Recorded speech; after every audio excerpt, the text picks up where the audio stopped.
الحمد لله الذي بنعمته تتم الصالحات أشهد أن لا إله إلا الله وحده لا شريك له أشهد أن محمدا عبده ورسوله لا نبي بعده اللهم صل وسلم وبارك وكرم وتحنن وتفضل وتكرم على سيدنا ومولانا محمد وعلى آله وأصحابه وأزواجه وذريته وأتباعه إلى يوم الدين أما بعد سبحانك لا علم لنا إلا ما علمتنا إنك أنت العليم الحكيم ربي زدنا علما وارزقنا فهما والحقنا بالصالحين أما بعد.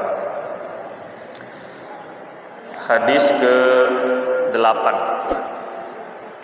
orang yang berhadas besar. An Sayyidah Aisyah, As-Sayyidah Aisyah radhiyallahu taala anha, qalat, dari istri Nabi Siti Aisyah radhiyallahu anha berkata, qala Rasulullah sallallahu alaihi wasallam, Rasulullah sallallahu alaihi wasallam bersabda, wajjihu hadhil buyuta 'anil masjid. Palingkan, elakkan, alihkan pintu-pintu rumah ini, pintu-pintu rumah sekitar Masjid Nabawi dari Masjid Nabawi. Ganti pintunya. Arahkan, jangan langsung ke masjid. Fa inni, karena sesungguhnya saya la uhillul masjida, tidak menghalalkan masjid.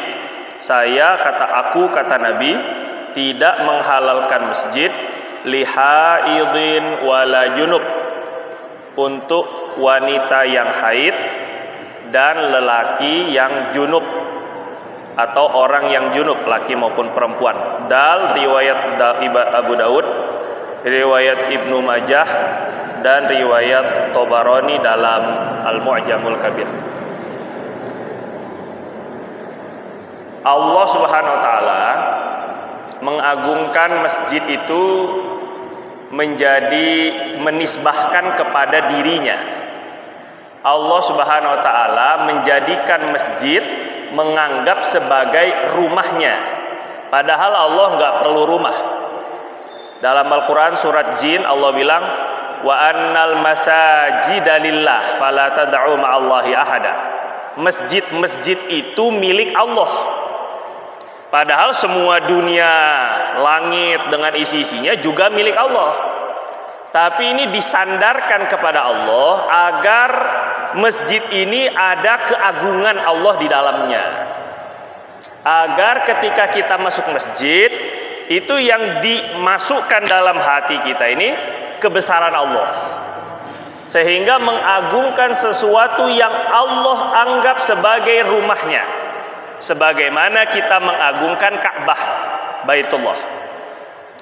Nah, ketika masjid itu sangat agung, maka Allah bilang, wala taqrabus sholata wa antum sukara. Jangan kalian dekati sholat. Ulama tafsir bilang, jangan kalian dekati tempat sholat dalam keadaan mabok. Dulu mabuk belum diharamkan secara total. Orang masih boleh mabok, yang penting jangan waktu sholat. Tapi ketika ada ayat ini, oh ya kita masih boleh mabok nih. Kata para sahabat itu, masih boleh mabok, yang penting jangan deket-deket waktu sholat. Akhirnya mereka mabok malam. Masih kebawa mabok, mabuknya itu masih kebawa, minumnya malam. Masih kebawa mabok sampai subuh. Pas lagi subuh, baca kuliah tuh muter-muter. Enggak habis-habis, enggak, itu orang mabok kayak gitu ya. Wala wa ana abudu ma a'bud wa ana abudu ma ta'buduna, pokoknya kebolak-balik. Akhirnya Allah larang, ini mabok sama sekali udah enggak boleh ya. Inna fil khamri wal maisiri wal ansabi wal azlami rijsun min amali syaitan. Pokoknya di dalam mabok itu ada amalan najis dari syaitan. Nah, kemudian wala junuban illa abiri sabil, kata Allah, jangan dekati tempat sholat dalam keadaan mabuk hatta ta'lamu ma taqulun, sampai kapan boleh sholat orang mabuk itu? Sampai paham dengan apa yang dia baca. Dalam Al-Quran, mereka para sahabat itu nggak boleh sholat dalam keadaan mabuk sampai kapan, Pak? Sampai faham dengan apa yang mereka ucapkan. Kalau udah sadar dengan apa yang diucapkan, ngerti apa yang mereka ucapkan, baru boleh sholat.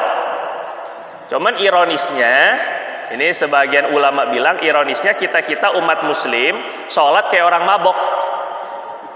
Sholat tapi nggak paham apa yang kita baca. Fatihah nggak ngerti artinya, baca surat nggak ngerti maknanya, baca tasbih ngambang kemana-mana hatinya, baca tahiyat nggak paham artinya, hatinya tuh nggak ada. Jadi seperti nggak jauh beda sama kayak orang mabok. Maka kata Allah, jangan, pahami betul-betul. Disinilah pentingnya minimal kita tahu dikit-dikit bahasa Arab, minimal sekali tentang bacaan-bacaan sholat dan zikir kita lah, itu minimal. Karena orang nggak bisa dibilang khusyuk kecuali kalau menghadirkan hatinya dalam makna apa yang dia baca. Ini baru khusyuk.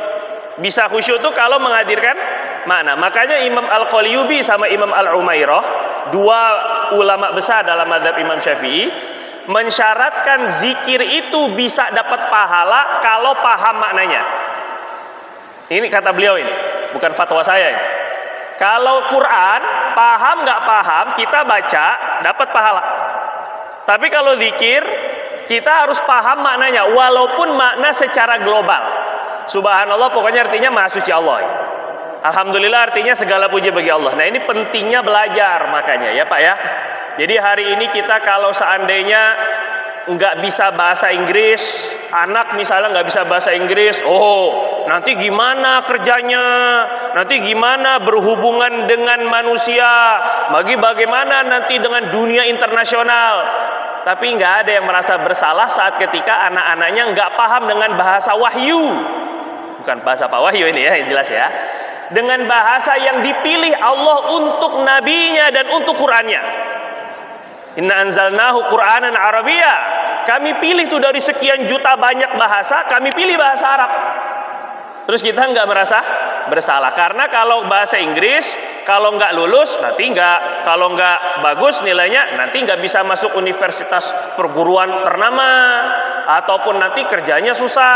Kalau untuk kita bagus, bukan nggak boleh belajar bahasa Inggris, bahasa Korea, bahasa Mandarin, bahasa Jepang, bahasa Jerman, bahasa apa saja silahkan, dan itu juga dituntut. Tetapi bagaimana mungkin kita seorang Muslim tidak mau mengerti bahasa yang dipakai oleh Rasulullah SAW? Bagaimana mungkin besok kita berjumpa dengan Nabi SAW saat ketika kita tidak mencintai bahasanya? Makanya Nabi bilang, "Alimul Arabiyah, ta'allamul Arabiyah wa 'allimuhan nas." Belajar bahasa Arab walaupun dikit-dikit dan ajarkan ke orang-orang. Gitu ya Pak ya, kira kurang lebih begitu. Maka setelah Allah larang untuk kita mendekati tempat sholat dalam keadaan mabuk sampai faham apa yang kita baca, kata Allah, wala junuban illa abiri sabil. Jangan juga orang yang junub mendekati tempat sholat, masjid maksudnya. Nggak boleh orang junub mendekati tempat sholat, masuk tuh nggak boleh, kecuali numpang lewat. Jadi secara fikih, kalau ada orang junub, dia masuk ke dalam masjid melalui satu pintu dan keluar dari pintu yang berbeda tanpa berhenti, ini namanya lewat. Hukumnya makruh. Kalau tidak ada hajat, lewatin masjid dalam keadaan junub kayak gitu, hukumnya makruh. Tapi kalau dia masuk berhenti walau sesaat, hukumnya haram. Junub ini. Kalau junub tuh kira-kira Pak, maaf ini ya, itu air maninya masih netes-netes apa enggak? Netes-netes mah aduh bisa kopong ini ya. Udah nggak ada. Mungkin orang yang junub udah cuci kemaluannya, udah ganti pakaian, tapi belum mandi secara sah. Belum mandi dengan niat mandi junub. Maka junub itu adalah beda sama najis. Kalau hadas, Pak, kalau hadas itu keadaan status diri, hadas. Status dirinya yang mencegah untuk dia sholat. Keadaannya. Kalau najis itu zat, benda ada warnanya, ada baunya, ada rasanya yang mencegah untuk bisa sah sholat. Itu namanya najis. Jadi kalau seandainya ada orang nggak punya wudhu, itu namanya berhadas kecil. Tapi orang junub udah kecuci kemaluan, udah ganti pakaian, tapi nggak mandi, udah pakai parfum wangi, lotion juga pakai, tetap statusnya berhadas. Nggak boleh sholat, nggak boleh masuk masjid, nggak boleh berdiam diri di masjid. Begitu ya Pak ya. Ini junub. Lantas bagaimana dengan haid? Makanya jangan sampai kemakan sebahagian yang pendapat yang menyesatkan. Katanya kalau zaman sekarang ibu-ibu kan haid udah pakai pembalut, udah pakai pad, udah pakai pembalut. Jadi kan masjidnya nggak kotor. Jadi nggak apa-apa lah wanita haid masuk masjid. Kan masjidnya nggak bakal kotor. Kalau dulu belum ada pembalut. Jadi pakai kain takut netes-netes. Sehingga diharamkan untuk ke masjid. Ini pendapat yang keliru. Keliru dari sudut mana? Kalau orang junub, kira-kira apa tadi spermanya netes-netes? Mana di antara orang junub yang mengotori masjid? Nggak ada. Kalaulah dia sudah cuci kemaluan, tetap dia hukumnya statusnya junub. Tetap nggak boleh masuk masjid. Jadi larangan untuk masuk masjid bagi orang yang berhadas besar, itu bukan karena mengotori masjidnya. Kira-kira bisa dipahami nggak Pak? Memang karena hadasnya yang ada menempel pada diri orang tersebut, sehingga dia nggak boleh berdiam diri dalam masjid. Begitu juga dengan haid. Mau dia pakai pembalut 30 sekalipun, nggak bakal bocor, anti bocor. Pakai waterproof atau pakai aquaproof sekalian, biar nggak bocor sama sekali. Tetap tidak boleh berdiam diri di masjid. Cuma kalau sekedar lewat aja nih dari pintu satu ke pintu keluar berikutnya, dia misalnya mau numpang ke WC. Misalnya nggak ada jalan, nggak ada akses dari luar, akhirnya masuk lewat masjid, sekedar lewat tanpa berhenti, perempuan yang haid ini hukumnya makruh, tapi nggak berhenti. Tapi kalau maulidan, mana mungkin nggak berhenti, masa saya sambil jalan-jalan kan nggak mungkin. Kalau ada Isra Mi'raj, ada pengajian, ada zikiran, nggak mungkin ibu-ibu yang haid itu suruh jalan keluar masuk itu nggak mungkin. Jadi baiknya nanti kalau seandainya kita buat acaranya di masjid, sediakan tempat khusus bagi wanita haid, ada karpet di depan, ada TV-nya. Jadi yang mau ngelihat atau yang mau ikut tetap masih bisa, tapi di luar, di tempat parkiran. Begitulah lebih kurang. Jadi jangan termakan pendapat yang sesat menyesatkan. Di sini jelas Nabi bilang, saya tidak menghalalkan wanita haid dan saya tidak menghalalkan masjid untuk orang yang junub. Tapi haid sama junub itu dosa apa enggak, Pak? Orang junub itu berdosa apa enggak? Hah? Enggak. Orang haid itu dosa apa enggak? Enggak. Kalau perkara yang tidak dosa, terus kemudian ini hanya kotor secara fikih, hadas, badannya pun enggak najis. Jadi orang haid itu badannya enggak najis, kemaluannya yang najis karena ada darah. Tapi tangannya enggak najis, keringetnya. Jadi jangan gara-gara junub atau gara-gara haid keluar keringet, oh muta najis. Enggak, bukan. Dulu saat ketika Nabi i'tikaf, terus kemudian Nabi minta ambilkan khumroh. Khumroh itu Nabi punya sejadah kecil ukuran muka, namanya khumroh. Ya Aisyah, rumahnya Nabi sebelah sana. Kata Nabi, ya Aisyah, nawilinil khumroh. Aisyah, tolong ambilkan sejadah saya. Padahal dekat Pak, situ doang. Tinggal melangkah dua langkah udah masuk ke dalam rumahnya. Tapi karena Nabi sedang i'tikaf, kalau i'tikaf tuh bagusnya full 1 hari, nanti 10 hari terakhir tuh. Nabi sampai nggak mau bela-belain, nggak mau keluar rumah. Nabi mintalah kepada Siti Aisyah untuk ngambilin apa? Ngambilin apa, Pak? Ngambilin apa? Nah, ini kan hilang ruhnya ini kan. Gimana Bapak ini kan? Sejadah, Pak, ini. Aisyah, tolong ambilkan saya sejadah. Sejadah saya tolong ambilin. Setelah kata Aisyah, "Ya Rasulullah, saya lagi haid." Aisyah takut memegang sejadahnya Nabi, terus ada keringat mungkin, jadi menganggap haid seperti najis. Ini keliru. Kira-kira begitu Pak, paham ya? Haid itu hadas, bukan najis. Beda sama, jadi ada orang misalnya suka nanya gini, kalau orang udah wudhu, terus dia nginjek tai kucing misalnya, itu batal apa enggak wudhunya? Enggak batal karena itu najis. Najis sama hadas beda. Kalau kentut iya batal. Kalau menyentuh perempuan iya batal. Menyentuh kemaluan sendiri iya batal. Hilang akal iya batal. Itu hadas. Tapi kalau menyentuh tai kucing, megang-megang tai kucing, ini jelas nggak batal. Ya dosa mah dosa karena melumuri tangannya dengan najis tanpa ada sebab. Itu dosa. Haram hukumnya. Al-talatuh bin najasa, mengotori diri dengan najis tanpa sebab, itu hukumnya dosa, haram. Tetapi wudhunya nggak batal, tinggal cuci, wajib dicuci, Pak. Jadi bedakan antara najis sama hadas. Nah, saat ketika Sayyidah Aisyah bilang, "Saya lagi haid ya Rasulullah." Nabi bilang, "Inna haidotaki laisat fi yadiki." Haid ente itu bukan di tangan. Haid kamu Aisyah itu bukan di tangan, haid itu di kemaluan. Yang najis itu kemaluannya. Tangan kamu nggak najis. Akhirnya baru Siti Aisyah ngambilin. Ya Pak, jelas ini Pak ya, sampai sini ya. Maka harus dibedakan antara haid sama najis. Terus kemudian Abu Hurairah. Saya sering cerita ini di teman-teman pengajian. Sayyidina Abu Hurairah radhiyallahu ta'ala anhu dalam keadaan junub, terus pergi ke pasar. Saat ketika di pasar, tiba-tiba ngelihat Rasul, ngelihat Nabi SAW. Ini dalam keadaan junub, belum mandi, main ke pasar lagi. Allahu Akbar. Terus akhirnya pas lagi di pasar, ketemu Nabi, kabur Sayyidina Abu Hurairah ini. Rasul udah ngelihat, loh kok santri kabur? Nah gitu lebih keren ini ya. Kalau santri kelihatan ke warung, kabur dia, pura-pura gitu ya, takut diomelin. Kabur Abu Hurairah. Nggak lama, terus baru nyamperin Rasulullah SAW. Kata Abu Hurairah, kata Rasul, "Kenapa tadi kamu lari dari saya? Kok saya ngelihat saya malah lari?" Kata Abu Hurairah, "Saya junub Nabi.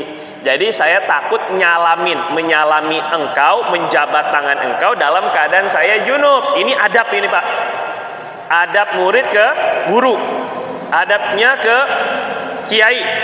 Sampai dalam keadaan tidak mau menyalami dalam keadaan junub. Pahamnya Abu Hurairah, orang junub itu jangan menyentuh orang yang suci. Takut nanti ketularan junubnya. Mana bisa gitu ya, ketularan junubnya ini. Makanya kata Nabi diluruskan, "Ya Bahir, Abu Hurairah, innal mu'mina la yanjus." Orang beriman itu tidak najis. Walaupun dia junub, orang beriman tuh boleh nyentuh, nggak najis. Bedakan antara hadas dengan najis. Jadi nggak masalah untuk berjabatan tangan dengan wanita haid, maksudnya istri sendiri, ataupun juga keluarga, ataupun juga dengan orang yang junub. Yang saya mau tekankan bukan itu tadi. Tadi apa tadi? Oh ya, haid, junub itu nggak dosa Pak. Tapi nggak dihalalkan oleh Nabi di dalam masjid. Dia hanya kotor secara fikih, tapi bukan dosa saya untuk junub, kecuali ya junubnya karena berzina, naudzubillah min dzalik. Lantas bagaimana kalau berbuat dosa di masjid? Lantas bagaimana kalau berbuat sesuatu yang tidak senonoh di masjid, atau memikirkan sesuatu, nonton sesuatu, main sesuatu yang tidak pantas di masjid? Kalau haid dan junub yang tidak berdosa, dia tidak ada makruhnya. Bahkan orang junub apa makruh? Ya enggak, karena bukan perbuatan kita. Dia bawaan, dia tidak ada makruhnya. Keadaan junub itu tidak makruh kecuali tidur. Nah, tidurnya itu makruh gara-gara enggak cuci kemaluan atau tidak wudhu. Tapi junubnya sendiri itu tidak makruh. Makruh tidak, haram tidak. Kalau yang tidak makruh tidak haram saja, kotor saja, zohir, tidak diperkenankan dalam masjid, maka bagaimana kita membawa sesuatu yang diharamkan Allah di dalam masjid? Mungkin dengan gambar-gambar tidak tutup auratnya, mungkin dengan video-videonya, mungkin dengan pembicaraan yang kotornya. Jangan sekali-kali saat ketika kita dalam masjid ini mencemarkan kehormatan masjid. Jadi Pak, kalau guru saya Syekhuna ini yang mengarang ini, Syekhuna Nuruddin Marbu Al-Banjari, beliau sangat mewanti-wanti, sangat mewaspadai, jangan sampai kita mencemarkan kehormatan masjid. Masjid terlalu mulia untuk kita membicarakan dunia. Makanya nggak boleh dagang. Ada yang dagang, Nabi tahu ada yang lagi dagang, Nabi suruh doakan. La arbahallahu tijarotaka. Semoga Allah tidak untungin kamu punya jualan. Sunnah. Ketika ada yang jualan di masjid, suruh doain semoga nggak bakal untung jualan kamu. Suruh doain kita Pak. Padahal Nabi rahmatan lil alamin. Ketika ada yang mengumumkan barang hilangnya, jangan salah nih Pak ya, mengumumkan barang hilang dia. Assalamualaikum warahmatullahi wabarakatuh. Kepada bapak-bapak, jamaah, ibu-ibu, bagi yang melihat motor saya yang hilang semalam habis kemalingan, tolong diberitakan kepada saya. Akan ada hadiah nanti kalau seandainya bagi yang menemukannya. Ngumuminnya di mana? Di masjid. Ngumumin barang hilang. Hilangnya di mana? Di rumah, nggak boleh. Beda halnya ngumumin barang hilang yang tercecer di masjid.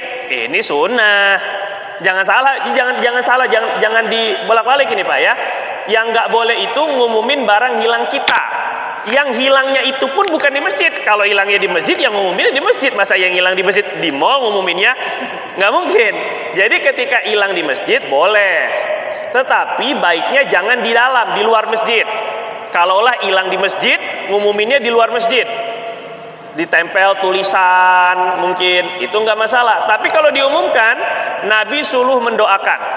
Maaf saya kehilangan handphone kemarin di depan rumah, lagi di warung sebelah sana hilangnya. Tolong bagi yang menemukan atau yang mencuri harap mengembalikannya. Kita sunnah mendoakan orang yang seperti itu. La raddallahu dhalatak. Semoga Allah tidak mengembalikan barang hilangmu. Doa keburukan Pak. Boleh. Boleh. Ketika ada orang yang nggak tahu kehormatan masjid, boleh didoakan yang buruk oleh Nabi. Nah, maksudnya kalau seandainya kita ada barang yang ketemu di masjid, DKM lagi bersih-bersih atau merbot lagi bersih-bersih, ada handphone, ini boleh diumumkan di masjid. Yang nggak boleh ngumumin barang hilang kita yang hilangnya di luar masjid. Pahami ini baik-baik ya Pak ya, dibedakan ya. Nah, kalau untuk perkara tadi, untuk jualan nggak boleh. Kata Nabi, innal masjid lam yubna lihada. Masjid bukan dibangun, bukan dibina untuk ini. Bukan untuk itu masjid dibangun. Boleh. Nabi nonton latihan perang. Orang-orang Habasyah latihan perang di dalam masjid. Dan Nabi nonton bersama Siti Aisyah.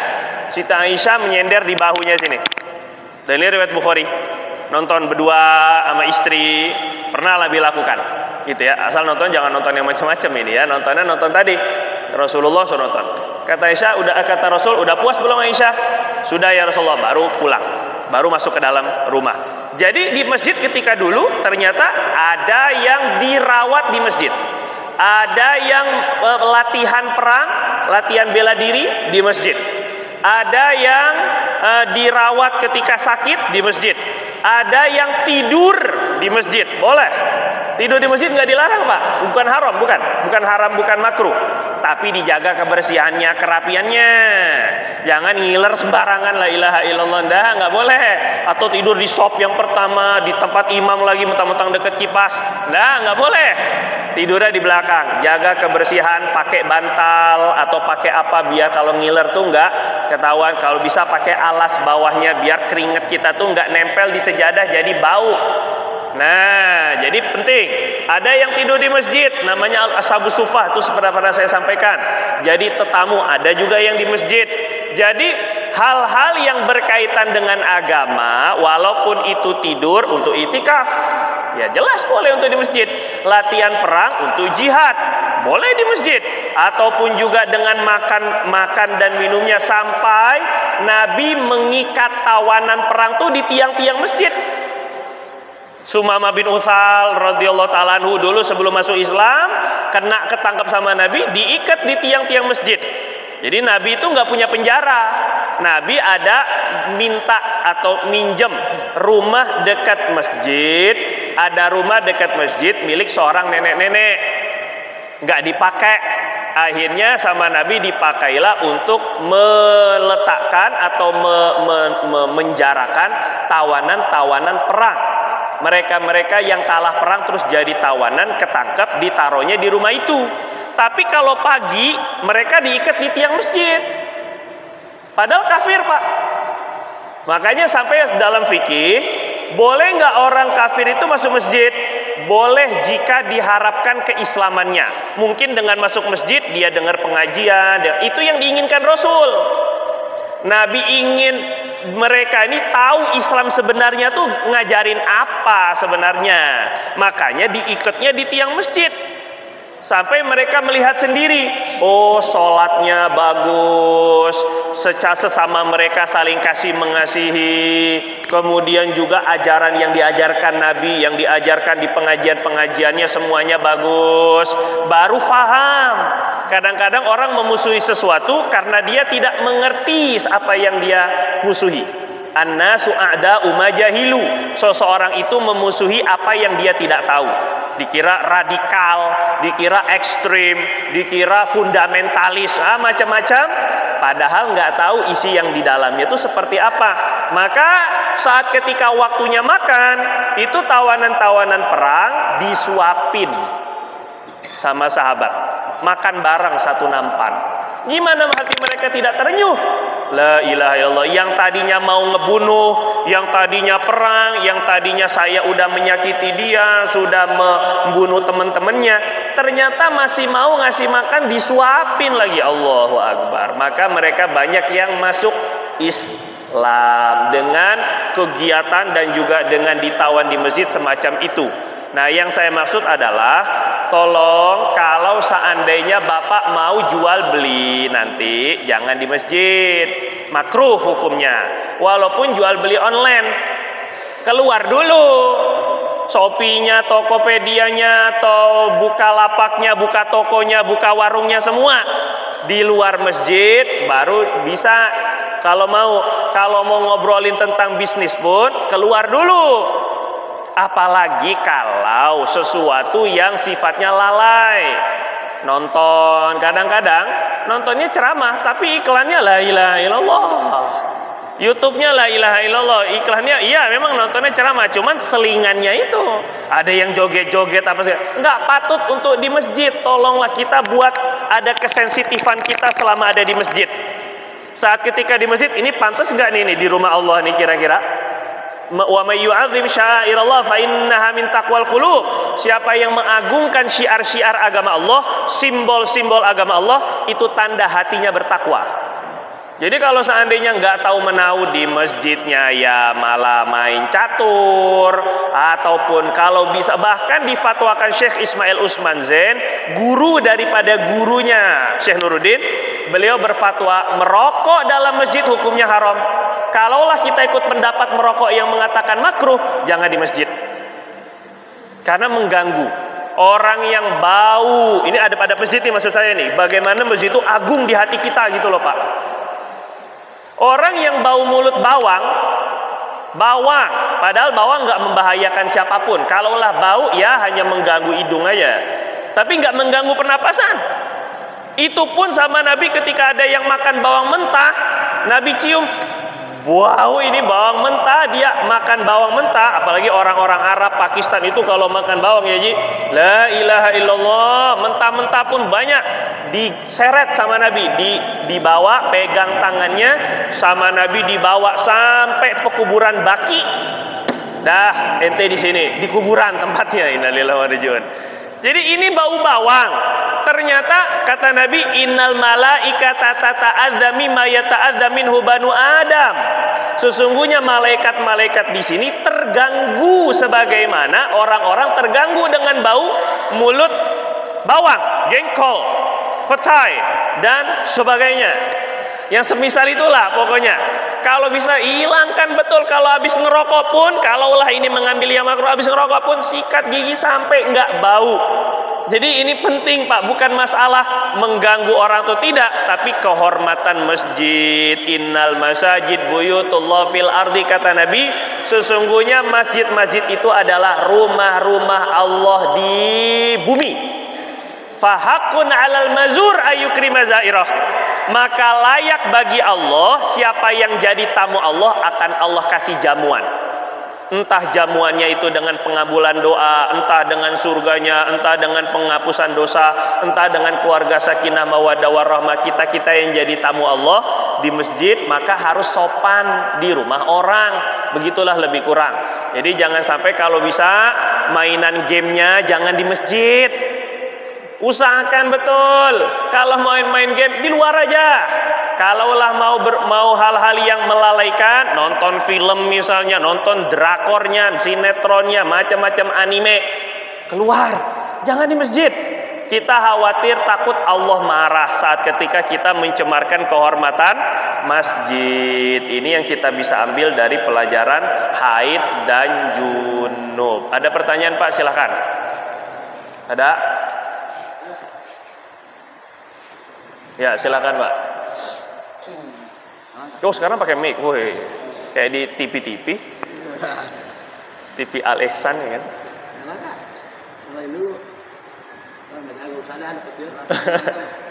Langsung boleh. Langsung aja. Kita puasa lah. Kita puasa, kita Ramadan, kita puasa, kita kita sahur juga. Puasa Ramadan. Salam.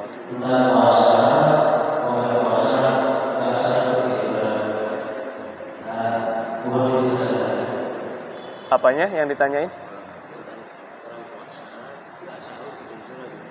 Yang ditanyanya apanya? Sahur, bulan. Ya, kalau ada orang puasa tapi nggak sahur karena ketiduran, kebablasan, bangun-bangunnya ada subuh baru bangun, apa boleh sarapan? Nah, itu pertanyaannya. Bagaimana? Sahur hukumnya sunnah, Pak. Kecuali kalau nazar, saya nazar nanti akan sahur, hukumnya jadi wajib. Tapi kalau seandainya nggak sahur, hukumnya sunnah. Cuma permasalahannya yang wajib itu adalah niat. Jadi kalau saat tadi malam antara maghrib sampai subuh ada niat, saya niat puasa fardu Ramadan besok, dalam hati ada niatnya, sudah cukup, boleh lanjut puasa.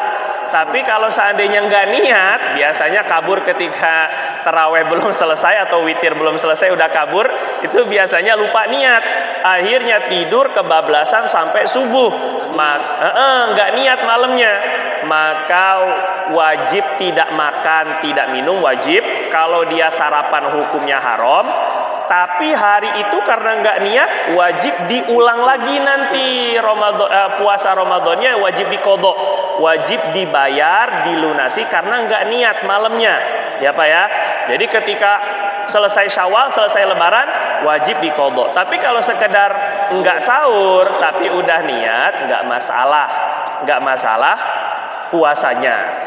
Tapi saya lemes, coba dulu. Kalau udah kadang-kadang saya suka ditanya begini, bagaimana yang kerja bangunan ataupun pekerja berat? Ini boleh nggak difatwakan? Di dalam kitab Fathul Mu'in ada fatwa begini, Imam Al-Azru'i mengatakan, bagi mereka-mereka yang pekerja berat, apakah itu petani, apakah itu buruh kasar, buruh panggul misalnya, dan semisalnya, mereka malam tetap harus niat puasa dulu. Harus tetap niat puasa, tetap sahuran dulu. Tetap puasa dulu. Nanti kalau seandainya di siang hari terasa berat, membebani, yang kalau seandainya dia nggak minum atau makan akan sakit atau akan pingsan atau nanti membebani sehingga nggak bisa lanjut kerja tersebut, maka boleh berbuka. Tapi tetap qadha, tetap dibayar nantinya. Puasanya tetap wajib diqadha. Cuma sebaiknya kalau mau kerja pun bagus sekali kalau kerjanya malam. Kalau bisa kerjanya malam. Kalau bisa. Tapi yang namanya proyek kadang-kadang macam-macam, suruhnya bosnya siang, ya nggak bisa kita nunda-nunda jadi malam, ya nggak bisa. Jadi kalau seandainya begitu, suruh wajib puasa dalam kondisi benar-benar udah memberatkan, baru boleh buka. Itu nggak dosa kalau sampai demikian. Jadi bukan gini, gara-gara kan nyari nafkah kan wajib, puasa Ramadan juga wajib, tapi kan ini juga wajib. Jadi udahlah, dari awal udah nggak niat, emang udah ngopi, udah sarapan, kerja aja belum, berat juga belum, sudah buka, itu jelas nggak boleh, itu haram. Niat terlebih dahulu, puasa kalau bisa dilanjutin fabiha wa nikmat, bagus sampai habis. Tapi kalau beratnya ini tergantung ketakwaan. Allah Maha tahu intinya ya. Ini fikihnya begitu. Kalau sudah berat baru boleh berbuka gitu. Nah, kalau misalnya gara-gara ketinggalan sahur tadi pun juga sama, sampai jadi sakit, mahnya kambuh. Nah, ini boleh berbuka karena sakit. Tapi kalau hanya lemes doang, ya namanya puasa ya lemes. Kalau yang namanya nggak lemes ya makan lah itu kan. Silakan Pak Lukman terakhir. Waalaikumsalam warahmatullahi wabarakatuh. Hukumnya ketika berjunub, Junub. tapi ketika kita akan tidur lagi tanpa mandi, lalu kita berwudu, sempurna semuanya. Sebelum tidur kita zikiran, terus baca-baca yang biasa kita baca, wudu dan lain-lain. Itu hukumnya bagaimana? Yang ditanyakan hukum zikirannya. Hukum zikir dan baca Al-Fatihah. Oke. Orang junub saat ketika dia junubnya ini dengan istri, ya gitu ya, ya istri kita ya, maksudnya istri orang ya, dengan istri, tapi sebelum tidur. Nah, kan mandi juga kayaknya malas, nanti malah nggak bisa tidur lagi gara-gara mandi. Maka sama Nabi disuruh wudu, cuci kemaluan, terus wudu. Setelah wudu mau tidur baru. Nah, tidurnya itu pakai baca-bacaan zikir-zikir dan juga termasuk di dalamnya ada Qur'annya, Fatihahnya, kul itu yang penting, ayat kursi, amanar Rasul dan juga qul ya ayyuhal kafirun. Nah, ini beberapa bacaan-bacaan di sebelum tidur. Boleh apa enggak? Kan dalam keadaan junub tapi udah wudu. Kalau tidurnya enggak makruh karena sudah wudu. Kalau tidur dalam keadaan enggak wudu, makruh tidurnya.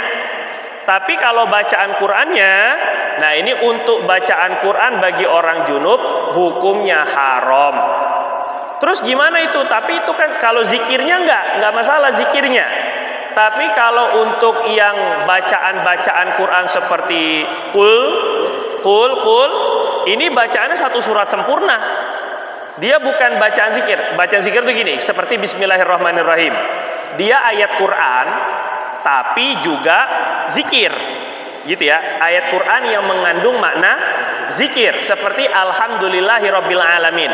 Ini ayat Quran dan mengandung zikir. Maknanya itu zikir. Tapi kalau seandainya surat, ini tetap Quran, maka tidak diperbolehkan, hukumnya haram. Terus gimana dong? Saya mau amalan gimana? Bacanya dalam hati.